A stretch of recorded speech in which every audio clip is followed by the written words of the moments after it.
Hey, what's going on guys? Arekkz here, and today I want to do something different, I want to do something fun, and I want to talk about my top 10 weapon designs in Monster Hunter across all Monster Hunter games that I have played. Since it is Monster Hunter's 15th anniversary this year, it seems only fitting that we take a look back at some of the awesome designs. And of course, if you've seen the Iceborne videos I've done a few videos on some of the things that I would personally like to see in Iceborne, and one of the things that I really hope to see is, of course, that they bring back and they focus and they kind of double down on the weapon designs, the weapon variety, the armor variety, because that is something that Monster Hunter has always been known for. Previous Monster Hunter games have fantastic armor and weapon designs, and in Monster Hunter World, while yes, graphically speaking, the game is incredibly impressive, a lot of the new armor sets and a lot of the new weapons aren't quite as exciting as they used to be. So I thought it'd be fun to kind of take a look back at some of my favorites, and hopefully we see this level of kind of originality, this level of design when we move into Iceborne later this year. So if you guys do enjoy this, then a like would be super appreciated. Comment down below. Of course, let me know what your favorite weapon designs are from any of the games. And of course, if you haven't entered our giveaway for a chance to win a Pokemon Let's Go Nintendo Switch, then click the link in the description box down below. Now, very quickly, this was going to be a top 5, but whilst writing my list, I was like, well, if it's a top 5, and 3 of them are charge blades, you guys are going to give me some trouble. So I decided to extend it to 10, which was also incredibly difficult because I'm not just talking about one game, I'm talking about every Monster Hunter game I've ever played. So there's a lot to go through. Number 10 is the Barbotoy Greatsword. Now this is an awesome design. You guys know me, red is my color. It looks incredibly awesome, but this is also a special weapon because back in Freedom Unite, you guys probably know my kind of Monster Hunter origin story, but I played on Freedom 2nd, kind of didn't click with the game, put it down for a bit, came back with Freedom Unite, and finally understood the game.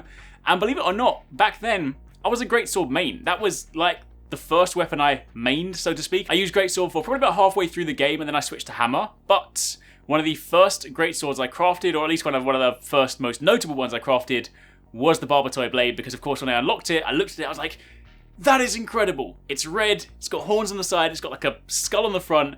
I mean, I don't care how good or how bad it is, because remember, we're talking about designs, I don't care about stats.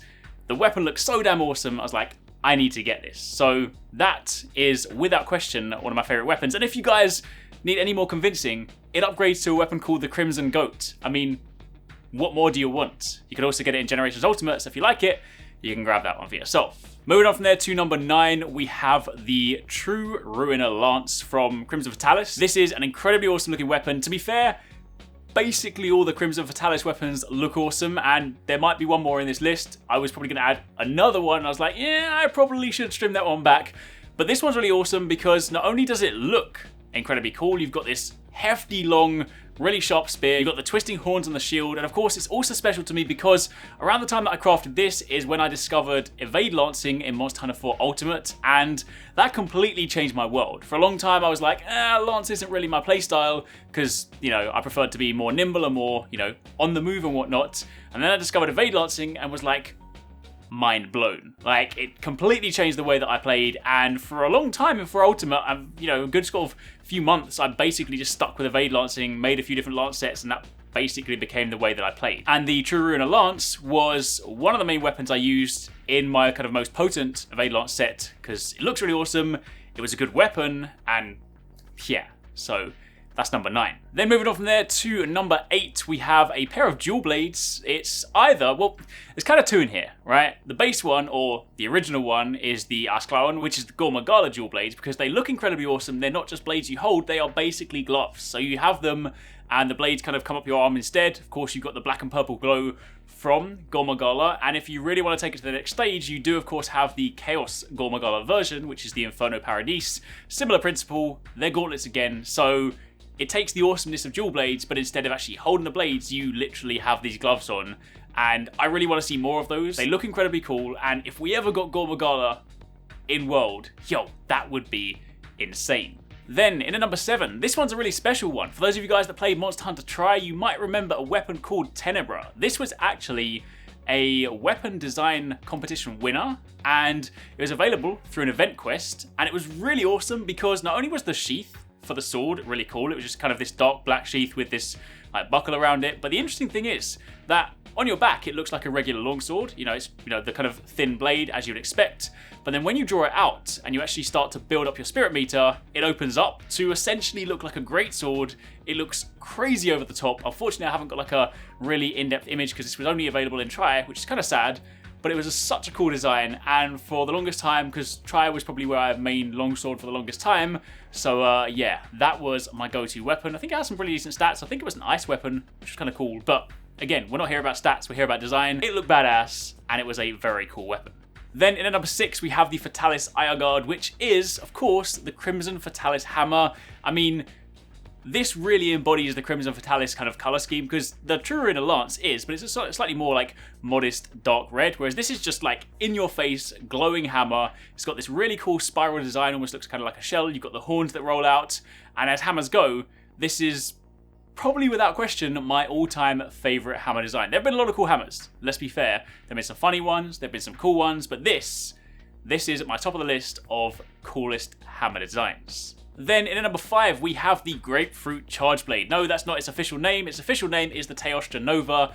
This is the Teostra Charge Blade. It was actually a really good weapon, so if you were actually looking for a weapon to use, then back in the 4U days, it was good. But from a design point of view, it looks kind of like you took a grapefruit, sliced it in half, and threw it on your back when you've got it all kind of assembled together. You've got this big red shield with, of course, Teostra's colour scheme. You've got this interesting, like, sharp, angular blade, and just all together, again, it's red, which resonates quite well with me, obviously being a fan of red, but also just as designs go, it was super awesome. Then moving on from there, we have the Sideus Sword and Shield. Now, there's technically speaking 2 versions of this, and I'm going to sneak 2 in again to kind of cheat for this one. So you've either got the Abyssal Striker, which is the regular Sideus version, or you have the Archangel Callion, which is of course the gold bid version. Both of them just look really cool because they kind of remind me of something that you might see in something like God of War. You've got this, like, around the hilt, you've got these chains wrapped around it. You've got this wide blade to it, and the actual shield itself as well has got these chains wrapped around it. It actually kind of formed a little bit of the inspiration for when I created, or when I kind of commissioned my weapon design for the weapon design contest, like the last one. I didn't win, but it was basically the inspiration. The Sideus design with, say, like Spinal from Killer Instinct, and it kind of merged together. Either way, looks very cool. I love the kind of chain wrapped around it, and if ever they kind of bring that back, I know Sideus is never going to make it into World, but if ever they kind of bring it back through some kind of, I don't know, trading system where you can get materials and just make it, that would look incredible in 1080p. Then moving on from there to number 3, we have another Charge Blade. This one is the Daura Thwartoise, which is Kushala Daura's Charge Blade. This one is actually in World, so we can actually see this in nice high definition, and I'll be honest, from a distance it might not look that impressive, but it's basically a turtle shell, so I don't really need to say much more, other than if you want to be a Teenage Mutant Ninja Turtle, you throw it on your back, and it's basically like a little sort of turtle shell as you go, so that's essentially why I like it. I mean, I wish I could give you more, but that's basically the crux of why I like it. Also, sorry for the background noise. Someone next door is putting up a fence or a shed or a house or whatever.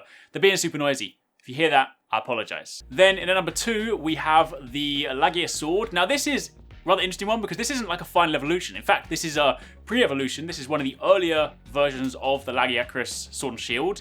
But I like it because the actual design for the shield, again, has this sort of spiral look to it with these kind of 2 spikes going off, of course, matching Lagiacrus' kind of colour theme and design. And also the sword itself looks more like an axe. So for this one, because, when you upgrade it, I think the upgrade just above this one goes into a sword. And of course, then when you start going into like Abyss or Laggy and stuff, it actually changes form again. They all look very cool, but honestly, of all of them, I think the base Laggy Sword and Shield is actually my favourite. It just looks really cool. I am a huge Lagiacrus fanboy. It makes me sad that it's unfortunately never going to make it into World because Laggy armour is also one of my favourite armour sets. In fact, if you guys ever want me to do a favourite or top 10 armour sets, I can do that too, because Laggy will definitely be there right near the top. Spoilers. But yeah, the Sword and Shield, so good. And then finally, in at number 1, the number 1 weapon design. Admittedly, I'm a little bit influenced by the fact that I also like this weapon and the kind of playstyle I had around it. Regardless, number 1 weapon design, Schoenberg Scythe, which is the Shrouded Nursilla Charge Blade. This is an incredible weapon on so many levels, right? It was a sleep charge blade. It birthed the Naptime Ninjas back in the day. If you guys were subscribed when we used to cover Monster Hunter 4 Ultimate, then you'll remember that we used to kind of all run this in like a group of 4 people with Schoenberg Scythe. You put the monsters to sleep, you synchronize your super amped element discharge. It was a lot of fun, But design-wise, it's incredibly cool. Again, you've got this kind of interesting, almost sort of double teardrop design to it. It's got this kind of spiral look, combines the black and the gold color scheme of Shroud and Oscilla. The blade itself also has this very unique kind of curve to it. So just all up, it just looks incredibly awesome. And it was also very, very functional. So yeah, if Oscilla ever decides to make a return in World, yo, give us this, because this weapon's good and it looks awesome. So yeah, there you have it. That is the list of my top 10 weapon designs across all the Monster Hunters that I have ever played. Of course, this is a heavily opinion-based video, so obviously you guys have probably got your favorites, so let me know down below. I want to know which ones you guys like the best. I appreciate I didn't mention many other weapon types in there, but yo, these ones are the ones that I have the best memories with. Hopefully you guys enjoyed that, and of course, be sure to keep it locked for plenty more Monster Hunter content. Thanks very much for watching, guys. I hope you enjoyed the video. If you want to check out some more awesome stuff from us here at Arekkz Gaming, then you should definitely try to catch 269 and Paradise Central streaming 6 days a week. You can find a link to the multi-stream in the description box down below. They play a wide range of games, and what's more, we also have the Endgame store. By watching their streams, you earn currency, and you can redeem that currency on the Endgame store for really cool prizes. Those can range from things like games, comics, and figures, all the way up to controllers, capture cards, and even consoles. So definitely drop by and become part of the community. Of course, if you enjoyed this video, then make sure you're subscribed and be sure to click on that little bell icon to turn on notifications so you don't miss our next upload. You can watch more videos by clicking on the options here, but once again, thanks very much for watching, take it easy, catch you next time, peace out.